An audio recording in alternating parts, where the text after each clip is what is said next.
कहता है, आप हो महात्मा, आप हो सन्यासी, आपको क्या पता गृहस्थ का कितना सुख होता है, पुत्र सुख से कितना सुख मिलता है। हे महात्मन, आप हो सके तो मुझे पुत्र दे दो। महात्मा जी ने कहा, बेटा जिद न करो, हे ब्राह्मण देवता जिद न करो। आंख मूंद करके ब्राह्मण ने एक क्षण के लिए ध्यान लगाया। उसके बाद ब्राह्मण देवता ने कहा कि मैंने देखा कि 7 जन्मों तक तुम्हारे कोई औलाद नहीं होगी, तुम्हारे भाग्य में नहीं है।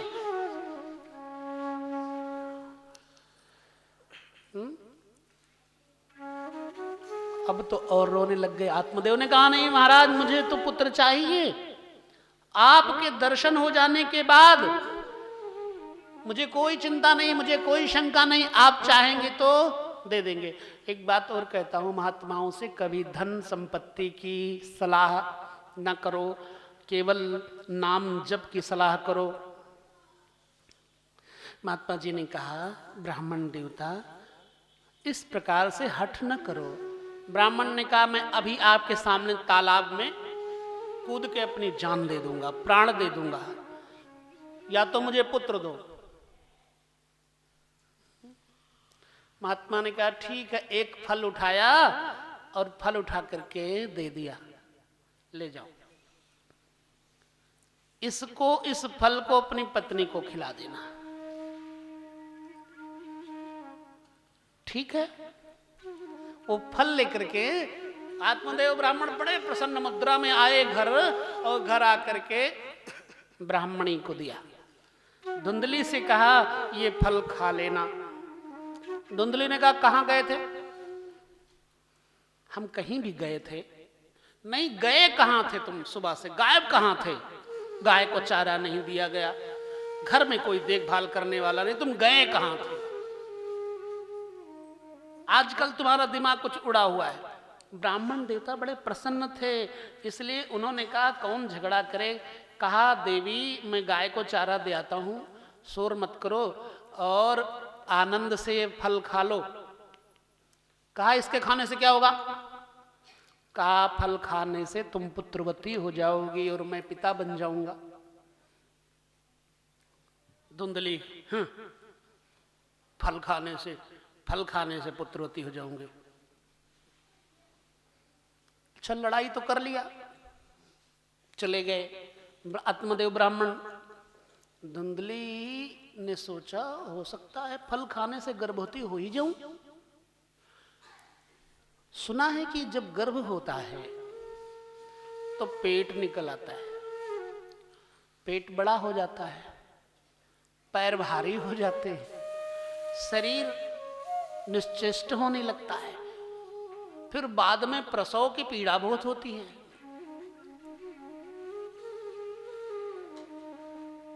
क्या करूं? अगर मैंने फल खा लिया, अव्वल तो मुझे विश्वास नहीं है कि फल खाकर मुझे पुत्र हो ही जाएगा, लेकिन अगर बाई चांस महात्मा की बात सच साबित हो गई और मैं गर्भवती हो गई, फर्ज करो गांव में आग लग गई, मोहल्ले में, तो मैं कैसे भागूंगी? अपना सामान तो जल जाएगा सब। इस तरह की दलीलें नहीं देनी चाहिए महात्माओं के प्रसाद से। अच्छा चलो ठीक है, डाकू आ जाएं तो इसको कहते पागलपन। अच्छा चलो ठीक है, डाकू और आग ना लगी, बाद में जब हमारे घर में इनकी बहन आएंगी, ननंद आएंगी, मैं तो रहूंगी प्रसूति गृह में, तो वो तो मनमाने ढंग से मसाला, तेल, डालडा, घी सब भर भर के अपने घर पहुंचा देंगी, और सोना चांदी तिजोरी की चाबी कहीं मेरे सिरहाने से लेकर चली गई ननंद, तो मेरा सोना चांदी ले जाएगी। ना बाबा ना, मैंने फल नहीं खाना। फिर अब जुगाड़ सोचने, बुद्धि का काम है जुगाड़ सोचना। बुद्धि लग गई सोचने, अचानक याद आ गया, अपनी बहन की याद आ गई। झटपट बहन को बुलवाया, किसी को धन दे करके बहन आई बहन से अपनी पीड़ा कही। अच्छा, उसकी बहन का जो पति था यानी बहनोई था, वो शराबी, जुआरी, कबाबी सब था। बहन ने आकर के कहा कि बोलो दीदी क्या बात है।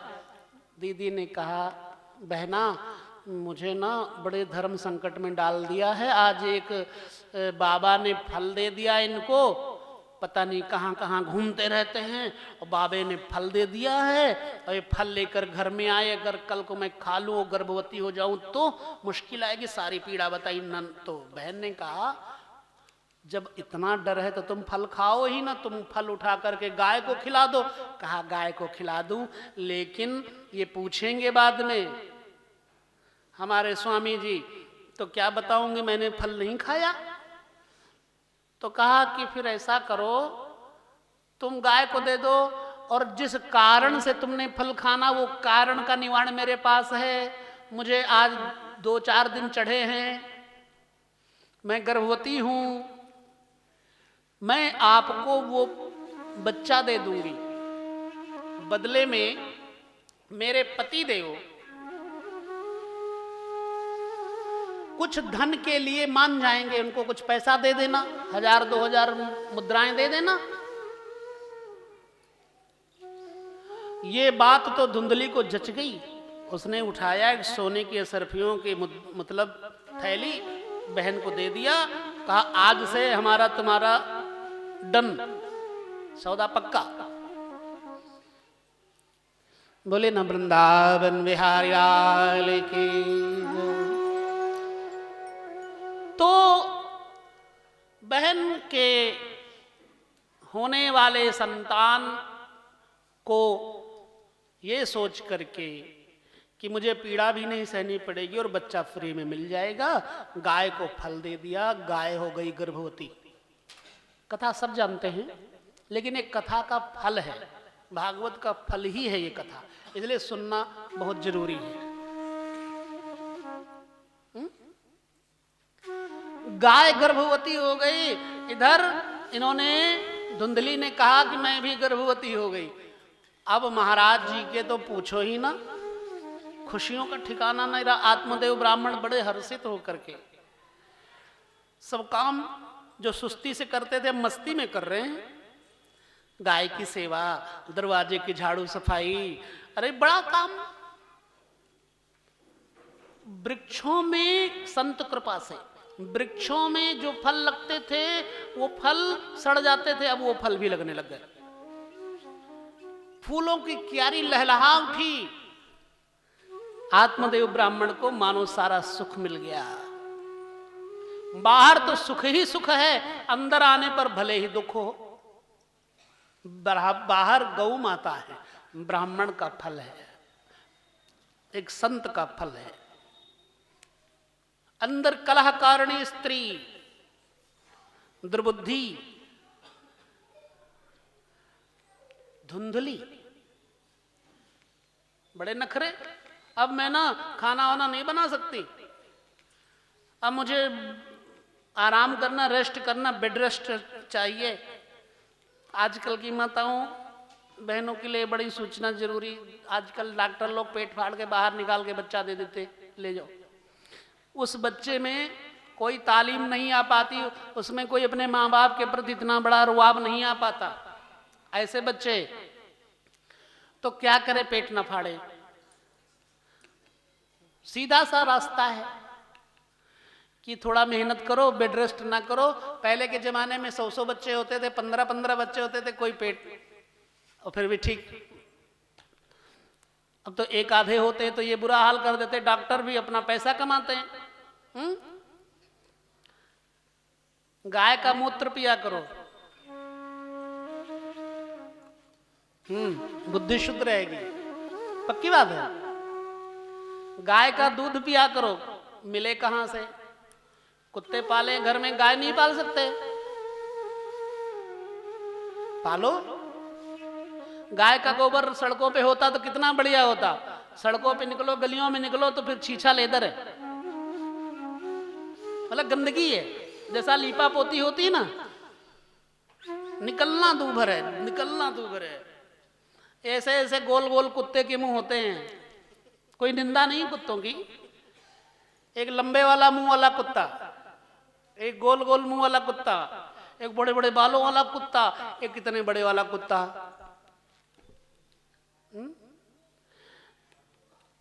कुत्ता पालना, कोई हम ये नहीं कहते, निंदा नहीं करते, पालो।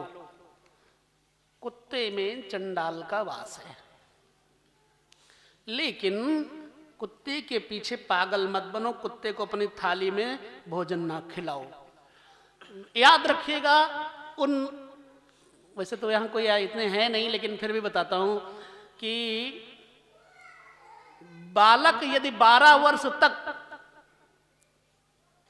श्वान को यानी कुत्ते को ना छुए तो सूर्य की कृपा उस पर इतनी तीव्र पड़ती है, सूर्य नारायण की, कि वो बड़ा तेजस्वी बालक होता है। यदि कुत्ता ना छुए तो 12 साल तक इतना प्रभाव होता है। इसलिए शहर में तो आवारा कुत्तों की भरमार है, नगरों में बुरा हाल है। गौ माता को बाहर कर दिया, कुत्तों को अंदर कर दिया। इन पर भी तो कोई रोक टोक लगाना चाहिए सरकार को। तो मैं तो अब प्रसूति गृह में हूं, मुझे अब कोई काम काज नहीं करना, बहाना था।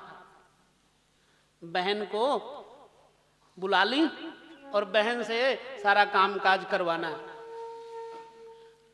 आत्मदेव के सामने तो काम काज न करती, बहन से करवाती। औरतों का तो समझ लो। समय आया, धुंधली पहुंच गई प्रसूति गृह में, बहन को बेटा हुआ, बहन ने अपना बेटा दे दिया। ठीक, दूध पिलाने के लिए भी बहन है। तो गाय ने भी एक सुंदर पुत्र जना। हाँ, पुत्र ही था, 2 हाथ 2 पैर, सब कुछ बिल्कुल मनुष्यों जैसा। कान अलग थे, कान थे गऊ की तरह, बाकी सब कुछ। कहते हैं जिसके कान खड़े हों ऐसे, वो भाग्यशाली होता है, धनवान होता है। शशक के समान, खरगोश के समान जिसके कान खड़े हों वो भाग्यशाली होता है। अब यहां किसी के कान खड़े हों तो देख लेना, वो भाग्यशाली है। ऐसे भाग्यशाली लोगों के कान पकड़ करके अपने कान में लगाओ तो आपका भी भाग्य जगेगा। बोले वृंदावन बिहारी लाल की। उसके कान काटने नहीं है, छू करके अपने कान से छुआ दो तो आपका भी भाग्य जगेगा।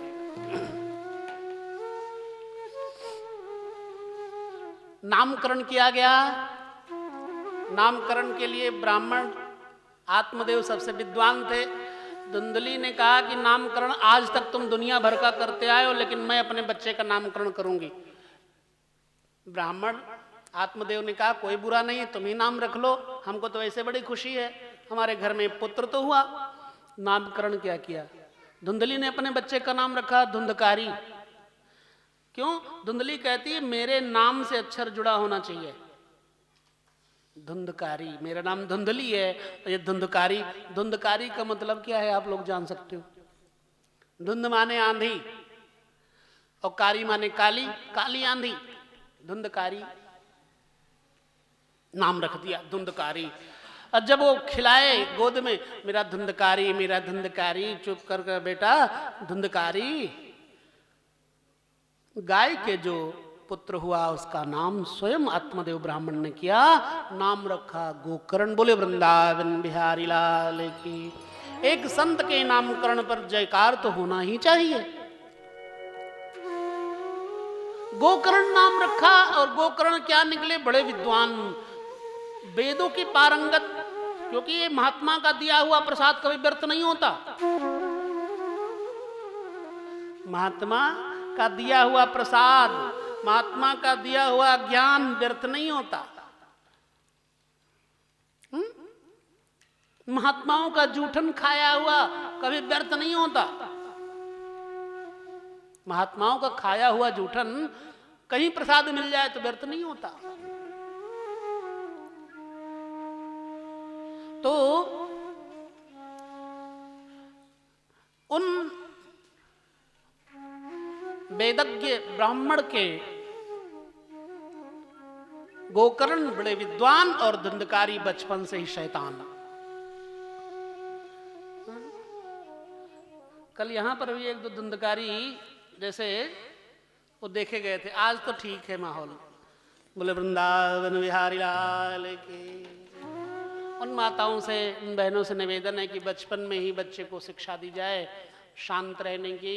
नहीं कल को बड़े होंगे, आज तो तुम्हारे कंट्रोल में है, कल ये तुम्हें कंट्रोल में कर देंगे।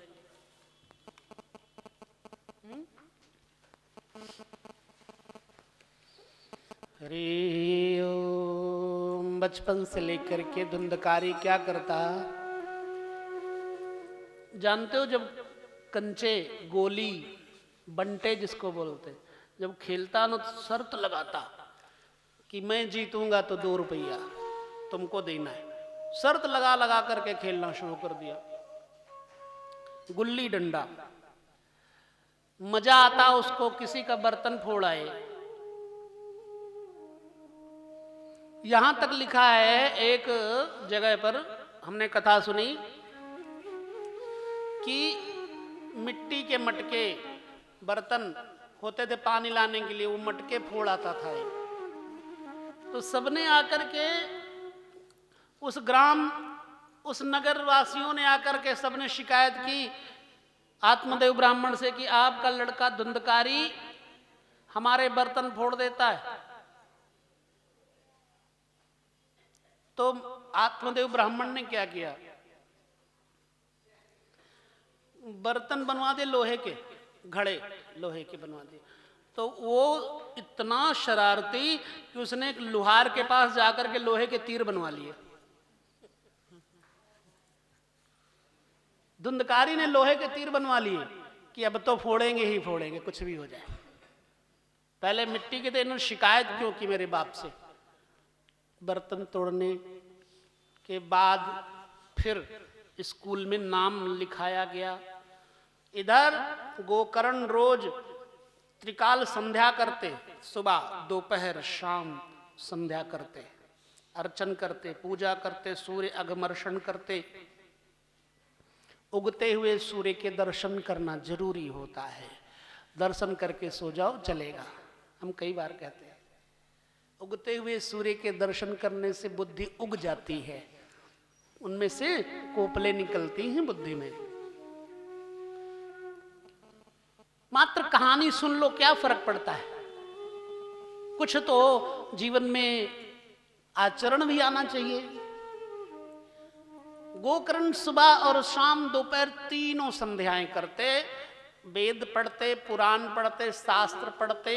धुंधकारी पढ़ने जाता तो तख्ती, स्लेटी और किताबें सब रख देता अल्हड़ी के खेत में, खेत में रख देता, गेहूं के खेत में, और खुद चला जाता सिनेमा देखने। मां से पैसे मिल जाते, मां देती। कुछ दिन चलता रहा, कुछ बड़ा हुआ धुंधकारी तो मां से अब प्यार से नहीं मांगता, मां से ना डांट के मांगता। क्यों नहीं देगी पैसे? तू देगी, तेरा बाप देगा। देगी जरूर, मेरा बाप कमाता है इतने सारे पैसे। धीरे धीरे धुंधकारी ने इतने पैसे खर्चे। जब गलत काम में पैसे खर्च होने लगते हैं तो अपवित्रता आ जाती है। वृत्ति अशुद्ध होने के कारण धन का नाश होने लगता है। गलत काम में जब पैसे खर्च होंगे तो अपवित्रता आती। अच्छे काम में पैसे खर्च करके मन को भी संतोष होता है कि मैंने अच्छा काम किया। धुंधकारी ने मां का खजाना खाली कर दिया और बड़ा हो गया, शराब पीने लग गया। दोस्तों के साथ जाकर के छोटी छोटी चोरियां करने लग गया। जब धीरे धीरे ब्राह्मण आत्मदेव को इस बारे में पता लगा तो डांटा। आत्मदेव ने जब डांटा तो उल्टा आत्मदेव के ऊपर पड़ गया। धुंधकारी ने कहा जो पिता को जवाब दे दे पुत्र, तो समझो उसके लिए यही नरक है।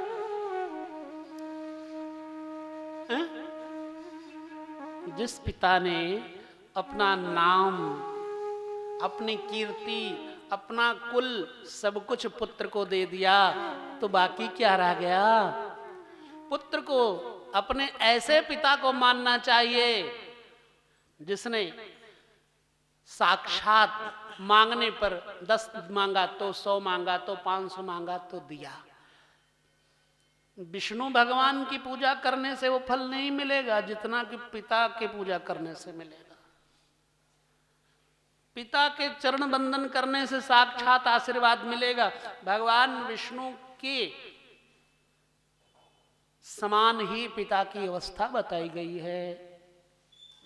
इसलिए जिसके माता पिता दुखी हैं उसके बच्चे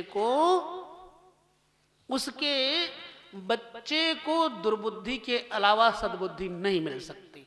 इसलिए अपने छोटे छोटे चुन्नू मुन्नों को समझाना शुरू कर दो।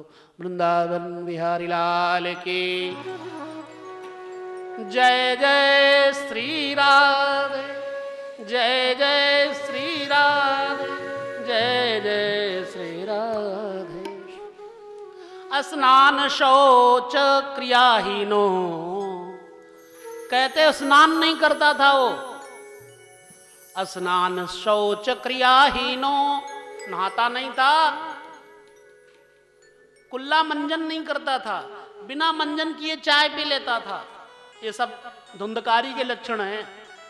कितने सारे लोग हैं जो बेड टी लेते हैं। हमको लगता है कि कुछ एक दो होंगे जो बेड टी नहीं लेते होंगे, बाकी तो सब बहुत लेते होंगे बेड टी। नहीं लेना चाहिए। सुबह सुबह आंतों को शुद्ध करने के लिए बढ़िया उष्ण उष्ण जल पेट में डाल दो, वहां सब धो साफ करके क्लीन हो जाएगा। उठा करके चाय डाल दिया, बेचारी आंतें रात भर क्या कसूर किया उन्होंने? आराम से सुलाया, आराम से सुलाया, तुमको इतना सुख दे रही थी और सुबह ही उनके ऊपर आग से गरम गरम पानी उड़ेल दिया। बेचारी आंतें तुम्हें क्या करेंगी? शराब देंगी ना। यानी कि स्वास्थ्य लाभ नहीं रहेगा। लिहाजा धीरे धीरे एसिडिटी हो जाएगी, पेट खराब जाएगा, आंखों की रोशनी जाने लग जाएगी।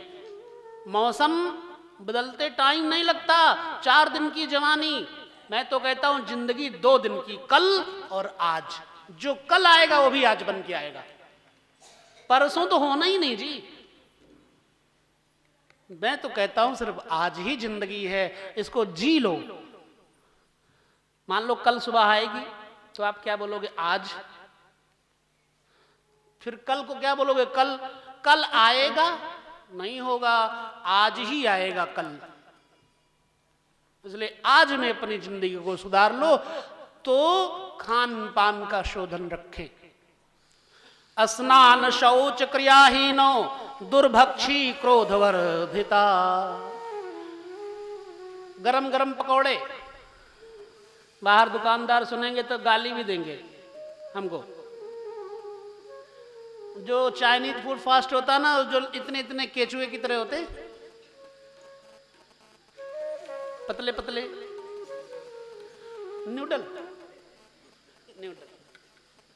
वो उसमें और चटनी दूसरी वाली लाल पीली काली मिर्ची, वो खा पी करके बेचारी आंतों को दंड दे रहे हो। सो बच करके, मतलब यहां तक भी चल जाएगा। लेकिन किसी 4 पैर वाले या 2 पैर वाले ने क्या कसूर किया जो उसको काट छांट करके उसका मांस खाते? क्या कसूर किया? उसको तल करके करारा करके राम राम कैसे खाते होंगे रब जाने। हमने तो लटका हुआ देखा है। हरे शरणम हरे शरणम हरे शरणम हरे शरणम हरे शरणम हरे शरणम हरे शरणम